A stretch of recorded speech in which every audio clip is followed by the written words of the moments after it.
Bismillahirrahmanirrahim. Alhamdulillahi rabbil alamin. Wassalatu wassalamu ala nabiyyina Muhammad wa ala alihi wa ashabihi wa sallam. Amma ba'd. Dersën e kaluam e morëm pjesën e parë të surës Al-Balad. Pra gjithë se i 10 ajetet e para, edhe i shpjegum apo i komentum ato ajete. E në radhë, po janë ajetet ose pjesa tjetër e surës gjysma e dytë, ku Allahu subhanahu wa ta'ala thot falaqataha al-aqaba. Po sikur ai njeriu ta ndishte ose t'ia mësonte rrugës e cila është e vështirë. Në dersën e fundit e shpjeguam se Allahu subhanahu wa ta'ala e përshkruan që njeriu i cili nuk ka iman, njeriu i cili s'ka besim, ai llogarit veten që është më i lartë se tjerët. Po njët krye lartë, burrën ndaj tjerëve. Allah subhanahu wa ta'ala ka bën njeriu të këtill, po kështu e ka krijuar në natyrën e tij. Që njeriu do thotë me ka mendje madhe. Po këto vetëm besimtari arrin me anulu kibrin, me madhsinë dhe arrogancën. Po përmes imanit në Allah subhanahu wa ta'ala, nga se e din që do thotë cilësia ose atributi i parë i besimtarit është për ulësia, thjerësia, po me kon modest, i për ulun ndaj Allahut subhanahu wa ta'ala. Nuk i takon me kon me djema. Andaj Allahu në këtë surën pjesën e parë po përshkruan që njeriu pe arrogancës tina, pe mendjemadhësisë tina, thot ehlektu mal al-lubada. Ka shmenzu pasuri të madhe, të shumtë. Po në përmbushjen e epshave, dëshirave tina. Po s'kom lan asgjë pe dëshirave dhe kënaqësive së dunjave veç se e kum plotsu. Ja kum plotsu vetes.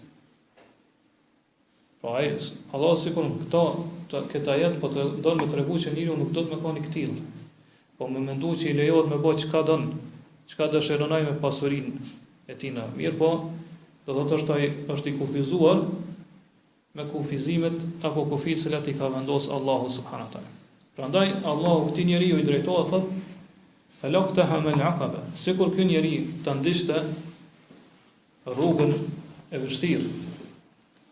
Iqtahama që këtu në ajet ose iqtiham që është arabisht, është me të me kalu diçka me vështirësi. Kurse al-aqaba është rruga e cila është mes një kodre, mes një mali, e cila është rrugë shumë e vështirë mu kalu. E cila është e fortë, rrugë e pashkelur. Është rrugë e thiktë. Po që është shumë vështirë njeriu me kaluar atë rrugë. Andaj Allah subhanahu wa taala po e fton këtë njeri, thotë sikur ky njeri gjendja e tij e cilit është e këtill, domethënë që pa iman ose pa besim e llogarit veten që është më i lartë se të tjerë. Thotë sikur ta ndishte këtë jam synte kësaj rruge të vështirë me të kalu. Po rrugë e cila është shumë e vështirë për nefsin, për shpirtin e njeriu. Pra në këtë rrugë nuk ka mundësi me kalu. Ose më jam sy me kalu këtë rrugë për është atina i cili ka njetë vendosmëri sinqert në zemrën e tina. E Allah pastaj vazhdon me tregu se çka është kjo aqaba. Thotë wa ma adraka me al-aqaba. Dhe kush të mësoi ty se çka është aqaba. Pra Allah subhanahu wa taala kur don me sqaru këtë çështje, pas sjell formë pyetjes, në mënyrë që me sjell interesim.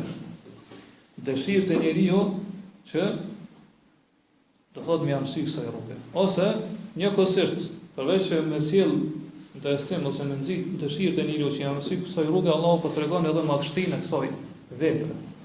Domthonjë që kjo është një vepër shumë madhore. Ai cili jam sy kësaj vepre, Allah subhanahu wa taala është ai i cili po nxit më jam sy kësaj rruge të vështirë. Po është një vepër e cila Allah subhanahu wa taala po e tregon madhështinë e saj. Po Allah sikur po dëshiron këtu më na thonë kush është ai që po të mëson ti ose kush mund të tjetër kush përveç Allahut me mësu ty se çka është al-aqaba, ose të thonë më jam sy kësaj rruge të vështirë, kësaj rruge të malit, kësaj rruge të kodrës. Ja, pastaj Allahu vazhdon me tregu se cila është kjo rrugë e vështirë që çdo kush njerëzve duhet të jam sy, duhet të futet kësaj rruge. Do fillon me nu, thotë e para është fakku raqaba. E para është me liru një rob, një sklav. Fakku raqaba i ka dy kuptime, që e ka dhënë dietar të ajetit. Kuptimi i parë është me liru një sklav, që kanë qenë më herët, o sistemi sklavë pranare dhe njerëz që kanë pas sklavë apo robët e tyre. edhe pi veprave në cilat nxit Allahu subhanahu wa taala është që njeriu sa më shumë me liru i këtyre robërave, i këtyre sklavëve. Nëse ka vet, mi liru ata, mi Allah liri. Apo nëse ka dikush tjetër, mi ble edhe mi liru. Apse në kohën e sotme nuk ka. Të thonë në mirë, po të në kohët e kalume ka qenë ky sistem. Kuptimi i dytë është me liru robin e luftës.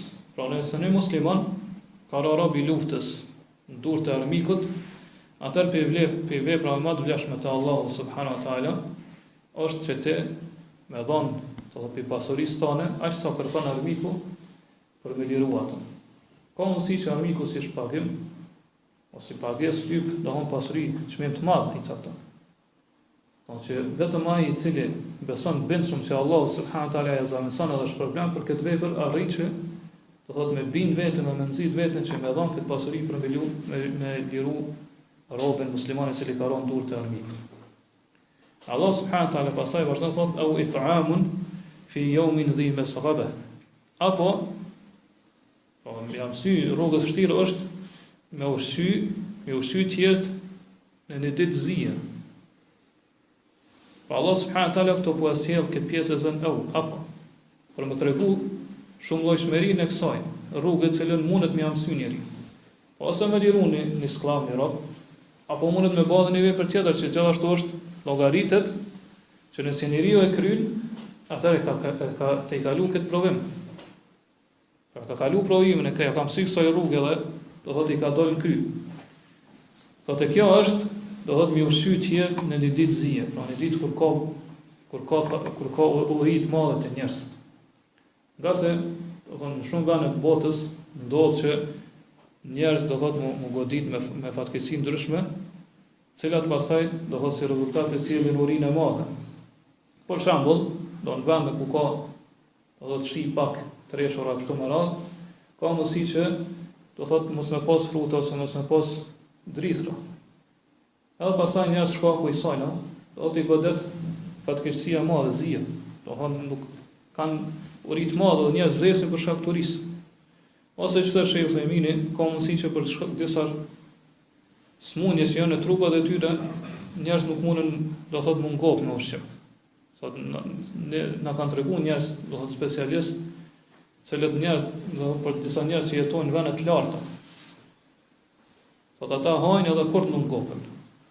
Sa që thotë njëri kapi tyne që hanë as sa hanë 10 veta. Thotë edhe prapë nuk ngopet, edhe ka ndodhur raste që njerëz kanë vdekur rrugës, në përtregje, për shkak të kësaj smundje. Po kanë hëngur aq shumë sa që do thotë nuk ju ngop kurrë, është një lloj smundje që i godet njerëz që jetojnë, do thotë në lartësi të larta, në lartësi mbydetare të larta. Në këtë rast edhe këto hyn, do thotë që njeriu më dhon mi ushqy ata njerëz mos me vdek prej urisë.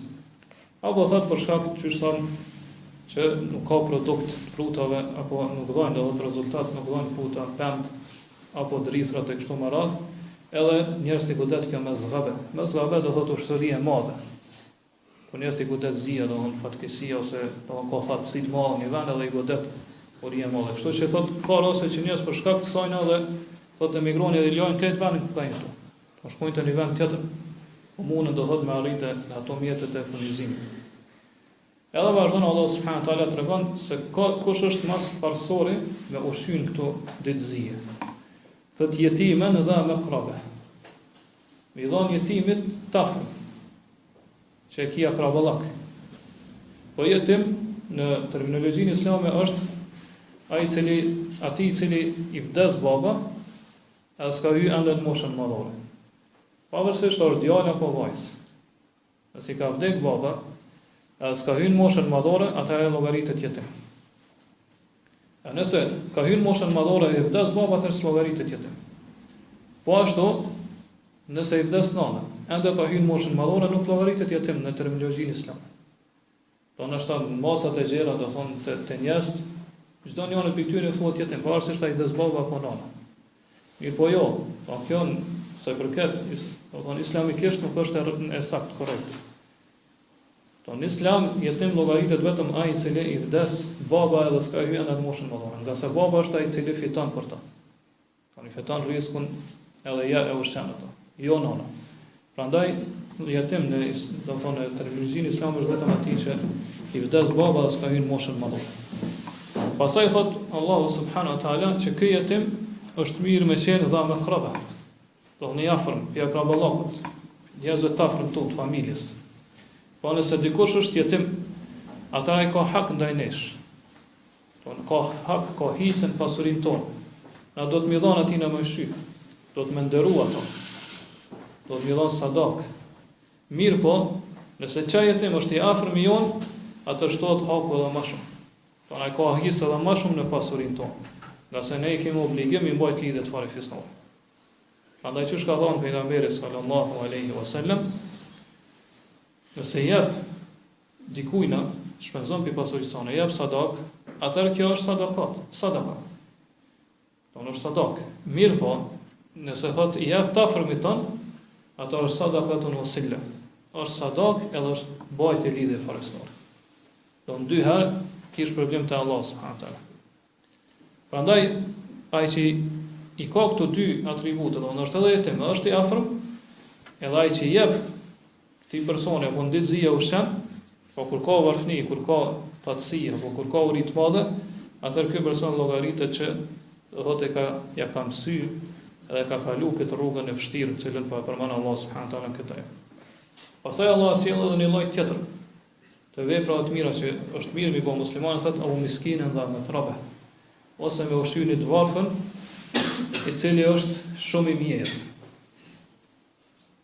Do në miskin, quhet i varfën i cili nuk gjen, i cili nuk gjen ushqim për veten e tina edhe për familjen e tina. Kjo është miskin i varfën. Po nuk gjen ushqim të mjaftueshëm, që i mjafton për atë ditë ose për të nesërmen për familjen e tij dhe për veten e tij dhe për familjen e tij. Kjo është miskin në terminologjinë islame. Kurse Allah po thotë që ky miskin që ti duhet më shyrsh dha me trabe. Është ai i cili është nëse përkthejmë kështu bukfalisht i bën që do thotë është i ngjitur për dheu. Me trabe është vani i dheut. Prandaj dietarët thonë që Allahu subhanahu wa taala këtu sigurisht do të më përshkruaj që ky miskin nuk ka asgjë para vetit, veç se dheun. S'ka kurrë, as ka dohon ushqim, as ka rroba. Tonë as ka ushqim që ushqen veten e tij, familjen e tij, as nuk ka tesha, rroba me cilat e vesh veten e tij dhe edhe familjen e tij. Pra është miskin i varfër që s'ka asgjë para vetit veç se dhejut. Bota, dhejut, s'ka kurrë tjetër. Por ai i cili gjendja e tij është tek tilla të vërtetë është njeri i mirë, do është miskin, është i varfër i madh. Mirë po Allah subhanahu wa taala nuk mjafton me kaq. Ai i cili bën këto vepra kaq të mëdha, që kanë shpërblim kaq të madh Allah, saqë Allah subhanahu wa taala po bashkon që ky person i cili jam mësyn janë për këtyre vepra apo gjitha për këtyre mundohet mi kry. Pa llogaritë për atyre që ja ka mësyer dhe ka kalu këtë rrugën e vështirë, pra ka dalë prej do thotë nefsit tina, cilën Allah subhanahu wa taala thotë është amaratun bisu, e nxit për të këqija. Pra e ka mujt nefsën e tina. Nuk ka mbetë në atë natyrshmërinë e arrogancës dhe mendjemallësisë, cilën thotë Allah subhanahu wa taala na ka sprovuar me këtë shpirtin tonë, po që i ka këto tipare, i ka këto atribute. Mirë po nuk mjafton thotë Allah subhanahu wa taala me kaq. Mirë po çka thotë thumma kana min alladhina amanu wa tawasaw bis sabri wa tawasaw bil marhama. Pastaj thotë do të jetë prej atyre që besojnë. Po pasi që ka qenë bamirës, ju ka ndihmu të varfërve, jetimve, e kështu me radhë nuk mjafton me kaq. Mirë po gjithashtu është edhe besimtar. Ka se këto vepra për më pranu të Allah subhanahu wa taala, më shpërby njeriu për këto vepra, do të gjithsesi të jetë edhe besimtar. Pa imani që ka obligim njeriu me besu e ka shpjeguar pejgamberi sallallahu alaihi wasallam se çka është imani. Po kur ka ardhur Xhibrili dhe ka pyet çka është imani, ka thënë el imanu an tu'mina billahi. Imani është me besu Allahun, wa malaikatihi, melekët e Allahut, engjëjt e tij. Wa kutubihi wa rusulihi, me besu librat që i ka zbritur Allah, edhe të dërguarit e tij. Wal yawmil akhir, me besu ditën e fundit, ditën e gjykimit. Wal qadari khairihi wa sharrihi, edhe me besu kaderin, caktimin e Allah subhanahu wa taala, pavarësisht atë përshtatet ty, a është i mirë për ty apo i keq. Pavarësisht a don ti apo jo, e pranu ato si caktim të Allah subhanahu wa taala. Pra sfari do të jesh besimtar. Në qoftë se këto vepra kaq të mëdha, kaq të mëdha, do thotë dëshiron të pranohen te Allahu subhanahu wa taala të shpërblehesh për to. E pastaj thotë wa tawasau bis sabr, dhe tjetër prej atyre që e këshillojnë njëri tjetrin me sabër. Po besimtar vazhdimisht do të më këshillojnë njëri tjetrin me sabër, me durim, që më qenë durimtar. Mirë po sabri është 3 lloje. Po zakonisht ne kur flasim për sabrin, kufizohemi vetëm njërin prej llojeve të sabrit. E që është sabri ndaj sprovave me cilat ose fatkeqësive me cilat na sprovon Allah, me belat, fatkeqësi që na sprovon Allah subhanahu wa taala me to, ose në shëndetin ton, ose në pasurinë ton, ose në tafërmit ton e kështu me radhë, ose do të thonë me frikë kështu. Kjo është një prej llojeve të sabrit, janë edhe 2 lloje tjera të sabrit. Është sabri durimi në mi kry urnat e Allah subhanahu wa taala. Maqë na ka obliguar Allahu, do të më nxit njëri tjetrin. Që me pas sabër, do të lyp sabër, durim për njeriu që mi çon vend ato obligime të cilat na ka detyruar Allah subhanahu wa taala. Edhe lloji i tretë i sabrit është me pas sabër ndaj mëkateve, ose gjërat që Allah subhanahu wa taala na i ka ndaluar. Pra kjo lyp sabër, ka sa që thamë ne se njerit shpirti, që ta ka dhënë Allah subhanahu wa taala, nxit ty është shumë i prirur për të keqen. Kështu që do sabër i madh që ti do të më luftu këtë shpirt ton. Do mos më lën me ron mëkate. E na do të më nxit njëri tjetrin këto 3 lloje të sabrit. Po më nxit njëri tjetrin që me bë durim ndaj obligimet, do të thonë kryerjen e obligimeve ndaj Allahut subhanahu wa taala. Më nxit njëri tjetrin vazhdimisht që me bë sabër durim i lën mëkatet. Po nëse shohim njëri tjetrin të uron mëkate, atëherë do të më këshillu, me bë nasihat, edhe do thotë me nxit që me bë durim mos marrën ato mëkate. Edhe lloji i tretë është nëse na sprovon Allahu subhanahu wa taala, mendoni fatkeqësive, atëherë me nxit njëri tjetrin që me bë sabër ndaj atyre fatkeqësive. Prandaj kjo është rruga e cilën e kanë ndjekë gjithë të dërguarit e Allahut dhe pasuesit e tyre. Pra sabri, durimi në rrugën e Allahut subhanahu wa taala, në bindje ndaj Allahut subhanahu wa taala. Shembull se e marrim pejgamberin sallallahu alaihi wasallam, e kemi shembullin më të mirë, modelin e rrethun më të mirë, ku na mundu me marr shembull se si ai ka vë sabër me këto 3 lloje të sabrit.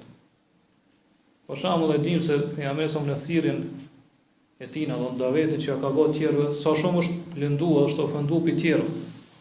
Sa që edhe kanë godit pejgamberin sallallahu alaihi wasallam.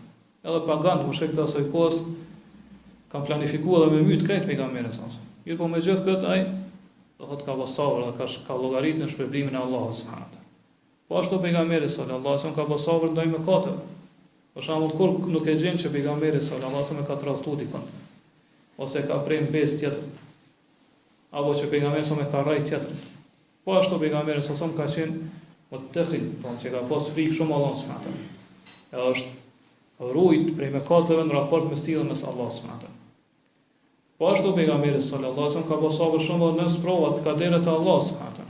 Qysh thamë pejgamberi sa është ofenduar, është lënduar shumë në rrugën e tij drejt Allahut subhanahu wa taala.